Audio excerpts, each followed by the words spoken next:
Hoy en Music Mampi hablamos con Esmeralda Santa Cruz, enfermera, doctora, docente e investigadora. Ella misma se define como mujer, madre y compañera. Apasionada por la investigación, Esmeralda es la primera enfermera doctora en abordar el tema del gasto sanitario asociado a la lactancia y los resultados de su investigación son rotundos. Hoy nos habla mucho más de su trayectoria, el piel con piel y de la importancia de la lactancia materna, no solo para la madre y para el bebé, sino también por su repercusión económica en el sistema sanitario español. Bienvenida, Esmeralda. Buenas tardes, Vanessa. Encantada. Buenas tardes. Encantada de tenerte aquí conmigo y de que nos cuentes muchas más cosas. Si te parece, empezamos hablando del piel con piel, porque en los últimos años se habla mucho de este método, pero ¿qué es exactamente? Vale, el piel con piel no es más que el contacto que va a tener y que hay que fomentar en el contacto piel con piel del bebé con su madre o uno de los dos progenitores principalmente. No es más que eso. No es más que la técnica o el cuidado que hay que proporcionar a ese bebé. Y si se trata de que se inicie cuanto antes, tras el parto, ese contacto piel con piel de ese bebé con su madre, si puede ser, si no con uno de los progenitores. Esmeralda, ¿y hasta qué punto es importante para el recién nacido ser tocado y acariciado al nacer? Bueno, pues el contacto piel con piel del bebé ya como digo, con su madre o con el progenitor, tiene muchísimos beneficios. A ver, sobre todo lo más importante es ese vínculo emocional que se genera, nada más nacer y en ese contacto, pero los beneficios también van a nivel fisiológico para ese bebé y también incluso para la madre o los padres que lo llevan a cabo. Entonces son muchísimos, no solo el vínculo afectivo, el apego, el afecto que se genera, además duradero en el tiempo, sino que también son a nivel fisiológico a corto plazo y a medio y a largo plazo. O sea que hay beneficios de todo tipo. ¿Y esa necesidad se extiende en el tiempo, es decir, más allá del nacimiento, sino según el bebé va creciendo? Efectivamente. Además el bebé, esos beneficios de los que hablaba fisiológicos, pierda menos temperatura, consuma menos recursos y menos energía, con lo cual pierde menos peso, equilibra antes los niveles de azúcar en sangre, etcétera. Pues todo esto no solo es a corto plazo, sino que también repercute a ese medio plazo en el desarrollo del bebé. Se acortan las estancias hospitalarias, es decir, el desarrollo va a ser mucho más rápido, mejor y más saludable. A largo plazo hay estudios incluso ya que han determinado, hay además uno muy bueno que se publicó en el 2021, hay estudios que muestran cómo esos padres o esos progenitores que han mantenido y han llevado a cabo ese contacto piel con piel en sus bebés, pues tienen un vínculo familiar, la unión familiar es mucho mayor. Además, también ellos proporcionan y establecen esos vínculos y ese afecto a sus hijos, al resto de su prole también. Y esos bebés también incluso tienen mejor coeficiente intelectual, el desarrollo psicomotor también ha mejorado. O sea que ya hay estudios que se van haciendo ya prospectivos y a largo plazo en el estudio de estos bebés ya se ha visto en el desarrollo futuro mejora muchas más cosas que no solo es a nivel fisiológico tras el parto. ¿Y para la madre puede mejorar también el estado emocional o incluso prevenir patologías propias del posparto? Quizás el beneficio para la madre, aparte de ese vínculo afectivo y emocional que decíamos, quizás el beneficio para la madre, así es como lo veo, más que directamente por el contacto piel con piel, quizás sea también porque el contacto piel con piel va a favorecer la lactancia, va a favorecer el inicio y el mantenimiento de la lactancia. Por lo tanto, la lactancia materna y la succión de ese pecho y de esa glándula mamaria también va a desarrollar unos beneficios para la madre, pues el cierre de estructuras, a corto plazo ya para la madre van a ser unos beneficios también físicos, biológicos. Pero estamos viéndolo todo dentro de un compendio es más indirectamente, ¿ves? Esos beneficios son más indirectos por el tema de favorecer el inicio y el mantenimiento, como decía, de la lactancia. Ujú.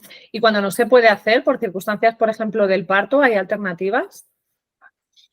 Cuando no se puede hacer, pues bien por separación, por algún problema que haya surgido tras el parto o durante el parto, si no se puede hacer, se recomienda, este estudio que te decía del 2021 ya ha marcado esta diferencia y además con estudios estadísticamente significativos, que si en el mejor de la situación gold estándar, la mejor sería la madre.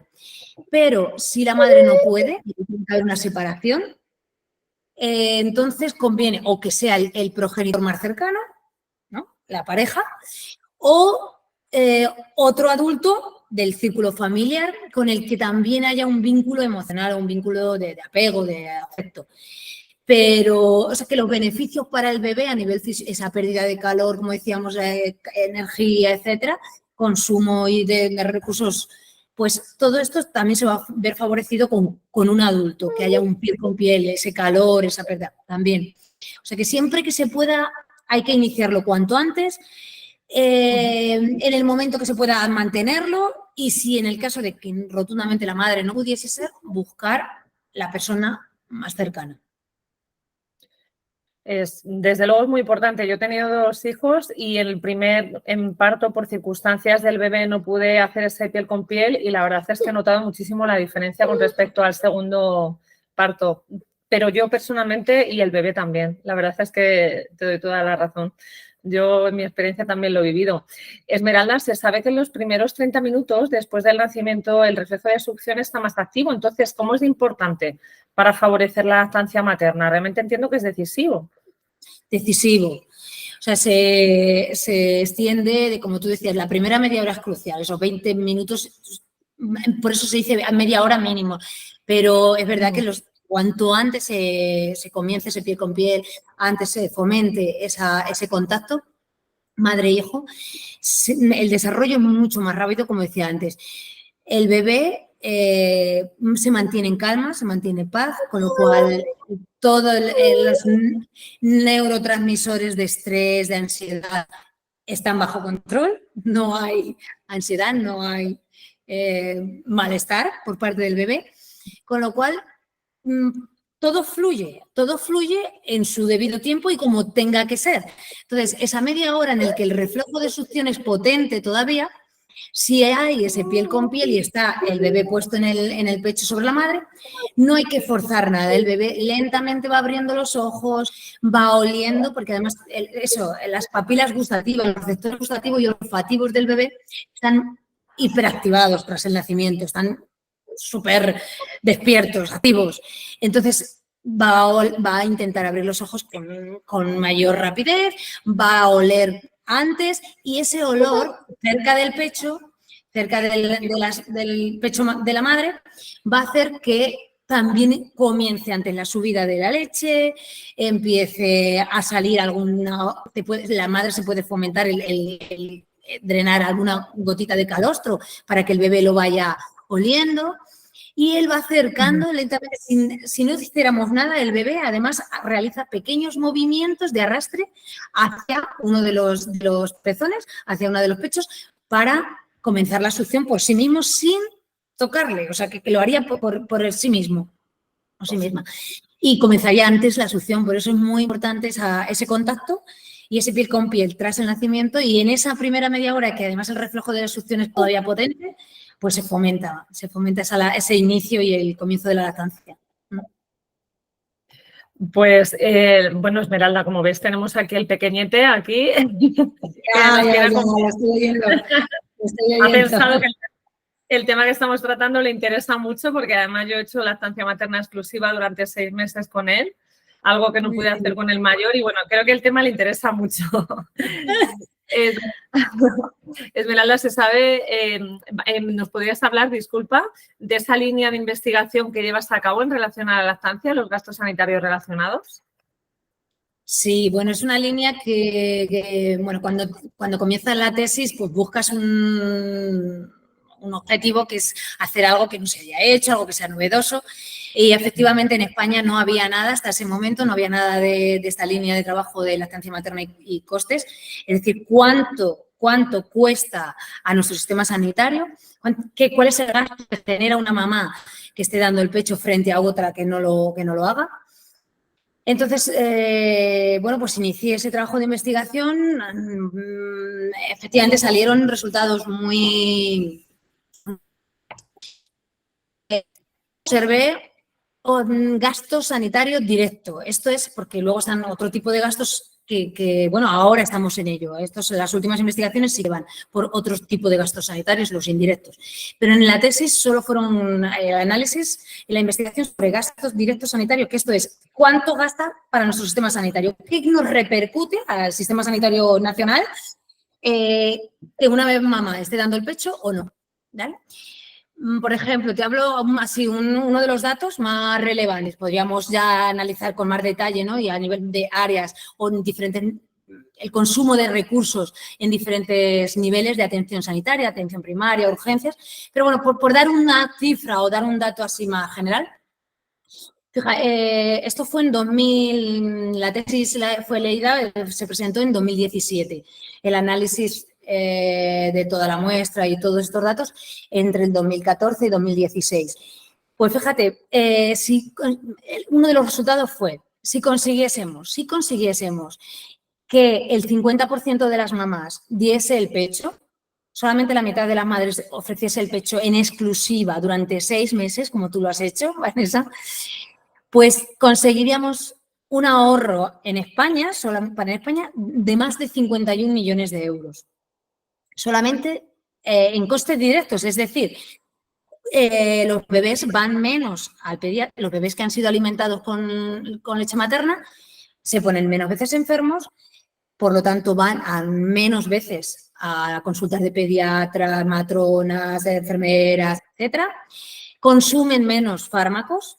O sea, claro, si se ponen menos veces enfermos, pues hay menos consumo de recursos farmacológicos. O sea, que solamente lo que directamente repercute al Sistema Nacional de Salud. Luego hay otros, como te digo, que ya son costes indirectos, cómo repercute esto en la propia familia, en el núcleo familiar, o lo que también los economistas llaman la falta de productividad. Si un bebé se pone más veces enfermo, es una persona dependiente. Por lo tanto, uno de los progenitores o uno de la pareja tiene que perder de trabajar para llevar a ese bebé al médico, para llevar a ese bebé a la enfermera o para poner un tratamiento o dejar... Por lo tanto, es una falta de productividad laboral que eso también repercute de una forma indirecta en el sistema de salud. Pero bueno, como te decía, en eso los gastos directos, ya solamente en los gastos directos es un gasto brutal. La verdad es impresionante y la verdad es que uno piensa que es muy bueno, que es algo natural. Yo cuando me planteé hacer la lactancia materna exclusiva lo hice es lo natural, es lo que me apetece ese vínculo con mi bebé, pero luego cuando lo extrapolas a cosas tan importantes realmente te das cuenta de lo valioso que es y siempre que se pueda. Eso es. Bueno, cuando fomentamos o estamos en vías siendo pro-lactantes, también se nos acusa es que presionamos a la mujer a que tiene que hacer esto o tiene que... Y en realidad, cuando ha surgido esto o algún comentario, alguno de los artículos publicados y alguien me hace el comentario, es que estáis presionando o fomentando que no haya libertad de la mujer hacia... Pues realmente yo pienso que, vamos, yo soy totalmente defensora de la libertad absoluta de una mujer en sus decisiones y en la toma de su actuación. Perfecto. Pero lo que a mí me gusta es que no haya ni una sola mujer, y eso es mi objetivo final, que no haya ni una sola mujer que quiera dar el pecho y, como dices tú, Vanessa, que además es lo que te pide el cuerpo, o sea, es lo que te apetece. Que no haya ninguna mujer que le apetezca dar el pecho y que quiera dar el pecho, que encuentre dificultades y que no pueda llevar a cabo la lactancia o iniciarla o mantenerla al tiempo que quiere, porque no haya recursos o no haya ayudas que le ayuden, pues eso, que mantengan esa lactancia el tiempo que ella desee. Por supuesto, las decisiones son libres. Desde luego, pero Esmeralda, ¿consideras que hemos avanzado en estos últimos años en los que se refiere a lactancia materna exclusiva? Porque nos hablas de años 2014 a 2016, porque en 2017 presentaste la tesis, entonces han pasado ya unos años como para saber si eso ha pasado, ¿hemos mejorado en ese número? Sí, hemos mejorado. Yo creo que sí. Y además el sistema sanitario también pone en marcha recursos para los profesionales para fomentar la educación, la formación de estos profesionales para ayudar. El problema que está habiendo es que en nuestras carreras sanitarias, médicos, pediatras, matronas, enfermeras, no tenemos una formación específica en lactancia materna. Entonces, sabemos lo mismo que puede saber cualquiera de la calle, es lo mejor, es la mejor práctica. Los bebés que se crían con a pecho están mejor desarrollados, tienen un sistema inmunitario más fuerte, pero en realidad cuando nos vemos como profesionales atendiendo a mujeres con una dificultad o que presenten algún problema, no sabemos resolver estos problemas como sanitarios, como profesionales. Y hablo en general, hablo en general porque hay gente muy formada en lactancia, pero hablo en general. Esto no es una práctica habitual que dentro de nuestra formación académica nos resuelvan o nos formen específicamente. Y creo que ahí es donde radica la dificultad. Pero sí es cierto que luego, como profesionales, cada vez está habiendo más recursos de formación ya específica en lactancia, a resolver estas dificultades, y creo que sí, ha mejorado, bueno, creo, y las cifras lo dicen, las cifras están ahí. La lactancia materna exclusiva ha aumentado con respecto a, ya hablo de simplemente en 2016 a 2017, que teníamos un 19, poco más de un 19% a la salida en los primeros días, la primera semana posparto, de lactancia materna exclusiva a la salida del hospital. Y ahora las cifras ya están, eso sí, cifras que no me termino de creer, de creer con precisión. Por ejemplo, te digo por qué. A ver, dependiendo de la comunidad que elijas o estudios individualizados en una comunidad, en una región, en un hospital concreto, en un área de salud, pues las cifras cambian muchísimo. Y estamos hablando de España, que es un país pequeño, y sin embargo cambian mucho. Desde te puedes encontrar un 30 o 35% de lactancia materna exclusiva a la salida, o te puedes encontrar con un 80 o un 80 y pico por ciento de lactancia materna exclusiva a la salida del hospital. Hay unas grandes diferencias. Entonces, por ejemplo, muchos estudios hacen referencia a la última encuesta nacional de salud del 2017, que citaba, si no recuerdo mal, como un 73 y pico por ciento de lactancia materna exclusiva a los 6 meses, a las 6 semanas. Esto la encuesta nacional de salud el dato era a las 6 semanas, el primero que tenía, y estaba hablando a las 6 semanas, creo recordar, un 38-39% de lactancia materna exclusiva. Y esto te digo que no me termino de creer con precisión porque, a ver, por ejemplo, el Ministerio te dice en esa encuesta nacional de salud que entienden por lactancia natural, hacen una clasificación, lactancia natural, lactancia mixta y lactancia artificial. Lo que ellos definen como lactancia natural, ¿vale? Que es lo que cuando un lector vea un resumen de esto, puede entender que es una lactancia materna en exclusiva. De hecho, muchos artículos cuando lo traducen o lo hacen referencia a esto, lo traducen como tal, lactancia materna exclusiva, mixta y artificial. Sin embargo, si consultas qué entiende la encuesta nacional de salud cuando se le pregunta a una persona de la calle específicamente por este tema, lactancia natural, ellos dicen que el tipo de lactancia predominante que ha llevado esa mujer, es decir, no en exclusiva, sino que la mayoría de las veces, la mayor parte del tiempo, le ha ofrecido lactancia materna. Pero esto no es en exclusiva. Entonces, cuando esta cifra sale, claro, puede estar sobrevalorada.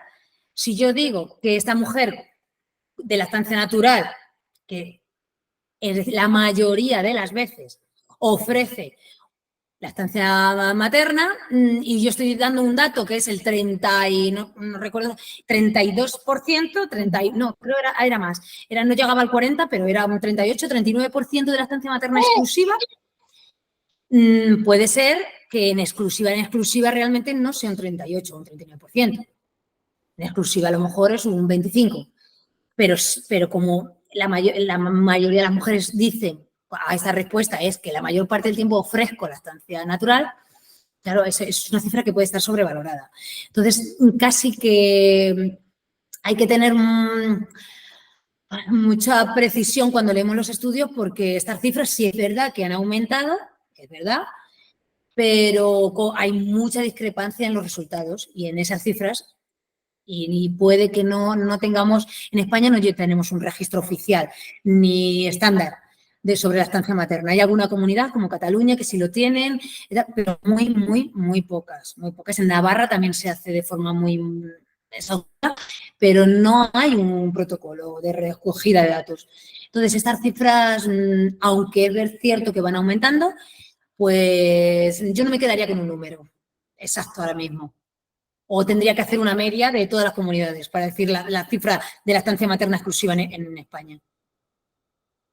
Pero, Esmeralda, entiendo por tus palabras que no es igual de eficaz a nivel de beneficios para el bebé, sobre todo, una lactancia materna exclusiva, que es la que entendemos como exclusivamente pecho de su madre, a una mixta. No es igual, aunque sea muy poquita cantidad de mixta, o sea, quiero decir, de fórmula. Efectivamente.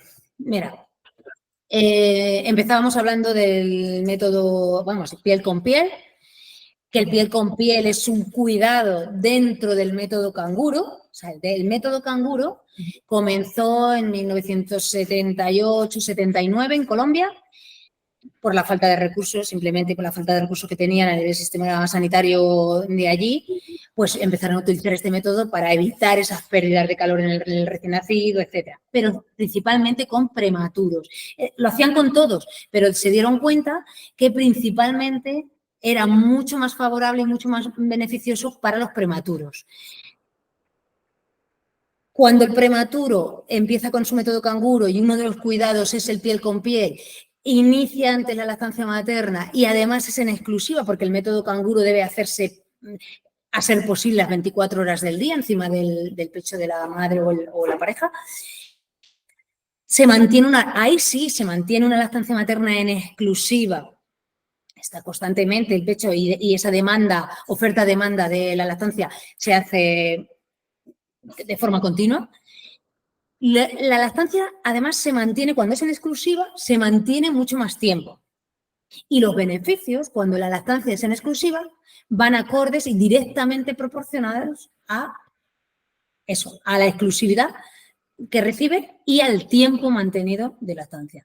Por lo tanto, es importante que si se puede dar 10 veces y 2, mejor. Si se puede dar todo el tiempo, mejor. Si no podemos, 10 veces mejor. Y frente a... Si podemos... El tema es cuanto más de lactancia materna y más tiempo lo mantengas, los beneficios van a ser mejores. O sea, tanto para uno como para el otro. ¿Y cómo podría fomentarse la lactancia exclusiva durante esos 6 meses en el contexto social de ahora? Porque realmente sabemos como madres que es complicado. Sí, es una de las preguntas que además siempre hacen en los cursos de formación o en los alumnos cuando damos igual, es una de las preguntas. Bueno, ¿y ahora cómo lo hacemos?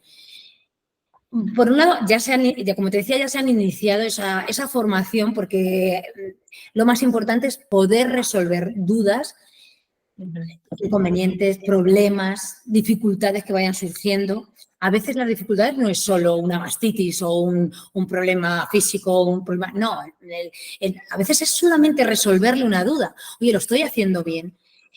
Resulta que ahora el bebé de repente está despertando mucho por la noche y me está pidiendo, ¿lo estoy haciendo bien?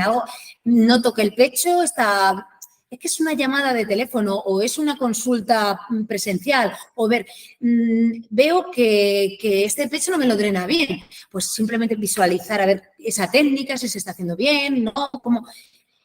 a veces muchas veces las dudas es resolver un problema potencial, futuro.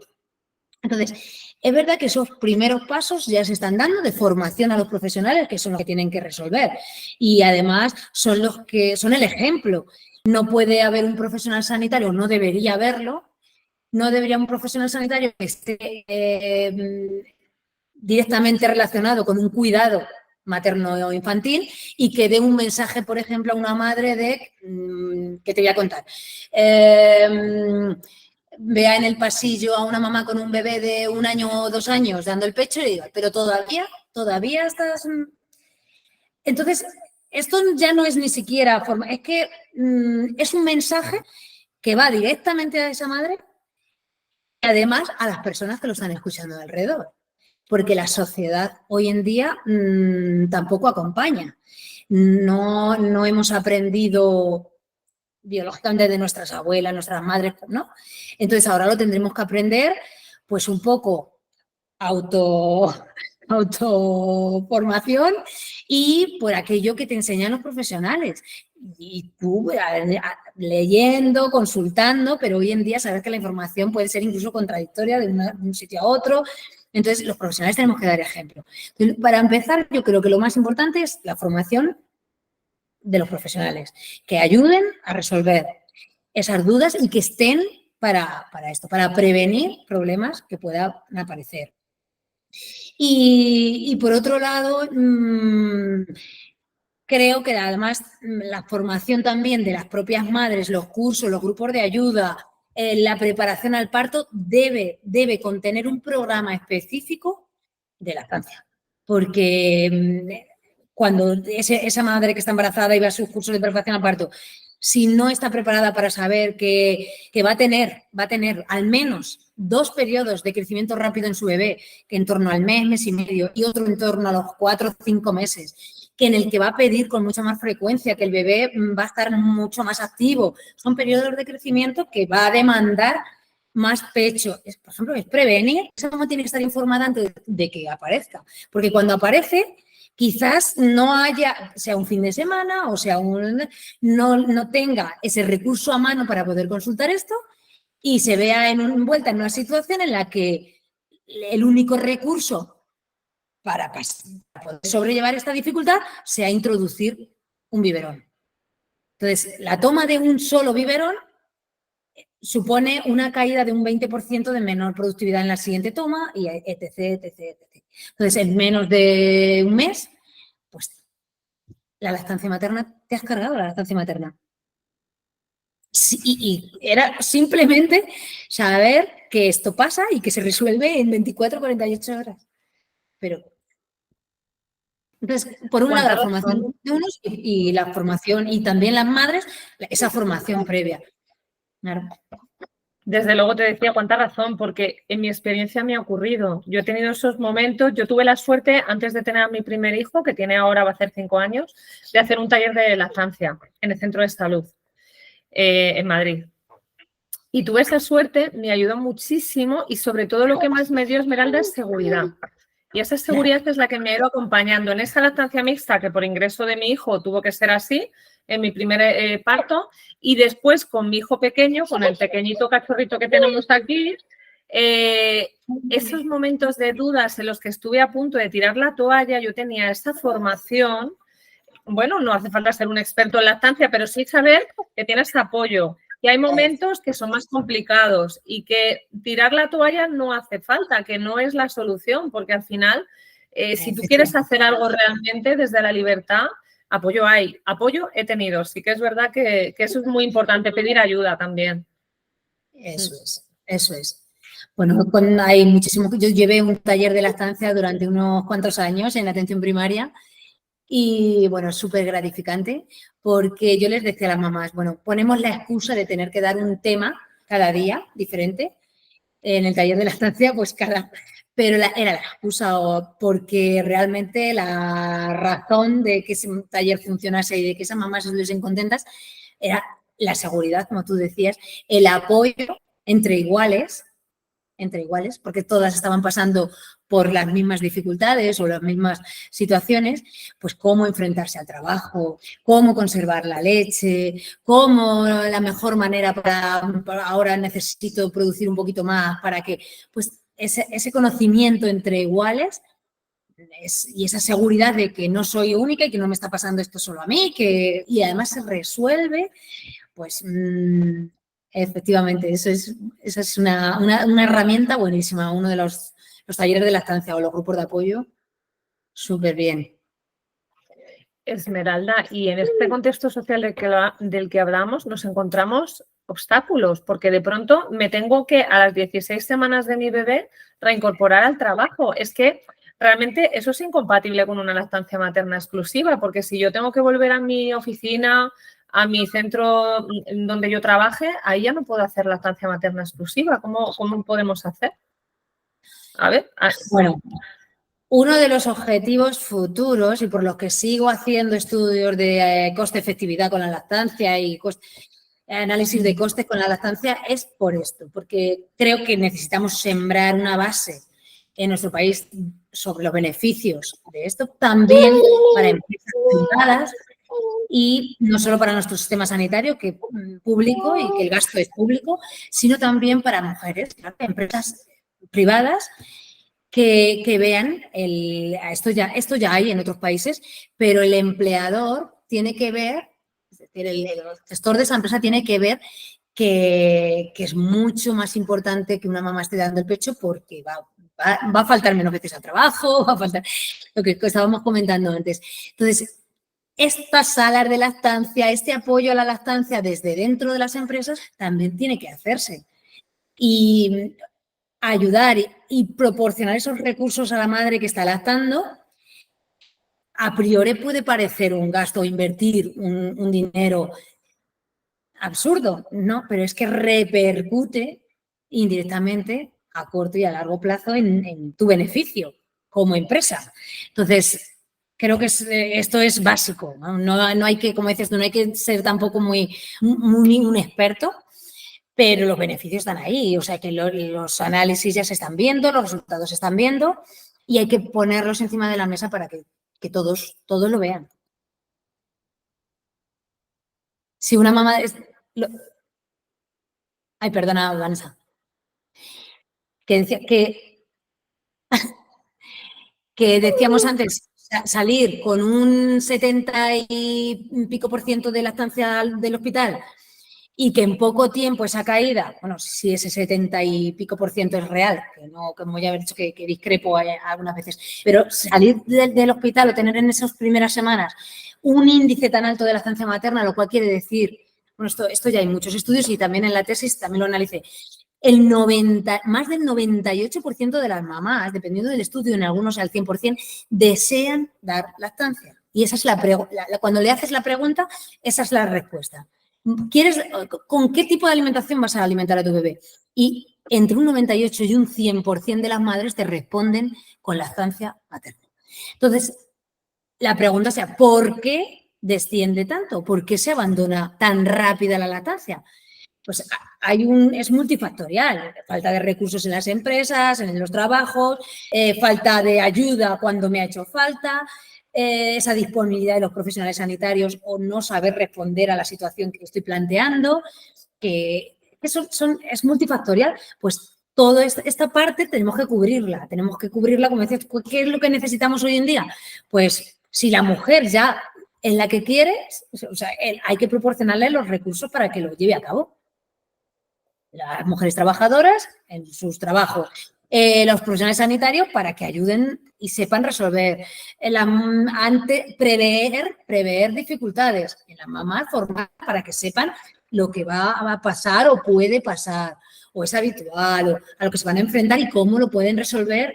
Es que es básico, son muchas áreas que hay que cubrir. Mucho trabajo, Esmeralda, mucha investigación. Me llamaba muchísimo la atención, leyendo la tesis, la disminución de la morbilidad en los bebés, pero entiendo que esa disminución de costes sanitarios también se puede extrapolar a la disminución de costes a la hora de quizá menos mamás con depresiones postparto, por ejemplo, porque la lactancia entiendo que también beneficia en este sentido. Bueno, mira, haces una pregunta que además estoy metiéndome ahora en otro proyecto de análisis de la leche, análisis microbiológico, para el tema de detección de neurotransmisores con la depresión postparto y ver esa relación que hay con la depresión postparto. La depresión postparto está siendo uno de los principales problemas de los últimos años, pero hasta tal punto, no solo en España, por ejemplo, la unidad de epidemiología, que es parte de un estudio de la Universidad de Oxford, en Reino Unido, ya han decretado, fue en el 2022, sí, finales de 2022, desde la unidad de epidemiología, como te decía, en Reino Unido, han decretado que la depresión postparto va a ser una de las principales causas de suicidio, y el suicidio ya han decretado, sí, es que esto se te ponen los pelos de punta, porque han indicado que el suicidio es la primera causa de muerte directa en el primer año tras el parto. O sea, y además con cifras, claro, alarmantes. O sea, que sea la primera causa de muerte materna. O sea, esto es algo que me sobrepasa. ¿Cómo puede ser? O sea, un parto y una maternidad debería ser una situación feliz para ambos. Hombre, es dura, no, a ver, no es algo fácil, pero con biberón, con pecho, da igual, es la crianza en sí. Es que es dura, es una dependencia 24 horas de una persona y de lunes a domingo. O sea, esto no acaba. Esto tiene un fin a largo plazo, un límite que tú no ves así a priori. Entonces, esto es duro, una crianza es dura. Pero de ahí a que haya intentos de suicidio o suicidios, y que haya una depresión constatada, o que haya, pues esto está pasando. Entonces, ¿por qué? Pues estamos en ello, estamos estudiando, porque ahora mismo hay mucho que determinar qué está pasando. Esto viene desde el embarazo, ahora se habla de depresión perinatal, no de depresión postparto, porque la depresión de la mamá postparto viene de una situación y de unos cambios hormonales, de una situación previa al parto. Por lo tanto, a ver qué nexo común o si podemos establecer algún estándar en esas mamás que antes de que llegue esta situación. Esto es difícil, sí. Y la lactancia materna, por ejemplo, en exclusiva y, bueno, igual, volvemos a lo mismo, ¿no? En exclusiva, y cuanto más exclusiva mejor, porque la lactancia materna sí que está directamente relacionada con prevenir esas alteraciones del estado de ánimo. Es decir, quizá a lo mejor, más que prevenir, a lo mejor es que mejora y equilibra ese sistema hormonal o esos cambios hormonales, o sea, con lo cual ayuda. El mantener la lactancia materna va a ayudar a esa mamá a que mantenga un equilibrio y un emocional, a nivel mental, a nivel emocional. Entonces, sí, pero vuelvo a lo mismo. Las causas no es solo una. No es la mamá que da el pecho, ya no tiene, no. O la mamá que da el biberón, no. Hay más factores y hay que hacer estudios ahora mismo de todo tipo, porque realmente es algo alarmante. Ahora, en los últimos años, el intento de suicidio y la depresión está siendo muy, muy relevante. La verdad es que ese dato no lo tenía y se ponen, como tú bien dices, los pelos de punta. Es increíble. Al final yo siempre lo digo, el que cuida tiene que cuidarse, y si las mamás no estamos al 100%, ¿qué es de nuestros pequeños que nos necesitan tanto al final? Pero bueno, es importante, importante no, vital, estas investigaciones que se llevan a cabo, y bueno, desde luego lo que estás investigando, Esmeralda, es necesario para las mamás, para la sociedad y para todo. No te voy a quitar más tiempo, agradecerte muchísimo lo que estás haciendo, tu trabajo, que es maravilloso, tu tiempo con nosotros, y bueno, esperamos prontito tenerte hablando de más temas y ahondando más incluso en tu investigación. Sí, Con gusto, vamos, encantada de volver a tener una entrevista con vosotros, de solucionar dudas. Estoy para lo que me necesitéis y agradezco muchísimo que de verdad que tengáis este interés por estos temas tan importantes. Fundamentales. Así que, Esmeralda, de nuevo, gracias por todo y pronto nos vemos aquí en Music Mampi. Gracias. Gracias a vosotras. Gracias, hasta pronto. Hasta pronto.